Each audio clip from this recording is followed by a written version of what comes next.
A team of Army divers is taking part in a unique project to find a sunken warship. The destroyer HMS Pheasant sank with all hands in 1917. No wreckage was ever found and only one body from the crew of 102 was recovered. Now the mystery of the ship's disappearance could be solved. April the 1st, 1917, and the British Grand Fleet lies at anchor at Scapa Flow in the Orkneys, protecting the northern passage round Britain from the Kaiser's navy. At the break of day, HMS Pheasant slips out of harbour to start patrolling the inlet around the Old Man of Hoy. An hour later, an explosion is heard. When tugs arrive on the scene, they find a lone sailor floating on the waves. Pheasant had disappeared with all the rest of her 102 crew. The M-class destroyer was one of the most seaworthy vessels of its day. No one has found out for sure why this one sank. She's the only one whose fate has never quite been established. There were unfortunately no survivors. The Court of Inquiry said missing, and they concluded a mine, which it almost certainly was. 79 years later, on the Dorset coast, 8 men from the Adjutant General's Corps, based at Winchester, are carrying out training to try and find the wreck of HMS Pheasant. To have a boat go down, completely no wreckage, go down so quickly that there is no radio, no nothing, is quite a mystery. The 75-metre dive will be the deepest British servicemen have ever attempted. They need 200 weight of kit to get to the seabed and get 10 minutes at a time to look for the wreck.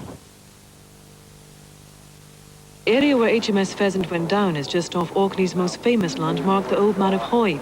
The destroyer had been guarding the entrance to Scapa Flow when it's thought she may have been hit by a floating mine.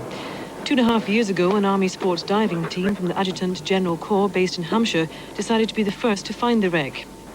The wreck of the Pheasant is lying in about 80 metres of water, and the team has spent the last week carrying out special training to enable them to dive to that depth. This dive is pioneering or pushing forward the frontiers of recreational diving. We're the first Army recreational sports diving team to be authorised and permitted to dive below 50 metres. Preparation for the dive is intense. The team get kitted up and then there's an anxious wait of more than an hour and a half before the tides are right. We are now directly above the area where the wreck of the Pheasant is believed to be. Although 7 of the team were due to make the 80-metre descent to the seabed, only 2 have gone because of sudden changes in tidal conditions. At that depth, they'll have just 14 minutes to locate and examine the wreck site and hopefully throw some light on a 79-year-old maritime mystery. For the rest, the hour and 20 minutes that their colleagues are below the surface passes very slowly, but when their colleagues emerge, the news is good. We put our lights on, and as we drop down towards the bottom, we'd actually see the wreckage spread out in front of us. And obviously we followed the line right to the bottom where it was hooked into a piece of wreckage. We came right up to the head of the torpedoes as well. Just 2 of them sat there. I was trying to measure them with my arm, and they're actually from there to there across the torpedoes. Definitely the Pheasant, nothing else it could be. Two tubes, just as they are on the drawings. Yeah. Fantastic, absolutely amazing. Today, the team were back out again, attempting to get photographic evidence of the Pheasant for historical naval records. They're also trying to trace the relatives of those who died and arrange a memorial service above what is likely to be designated a war grave.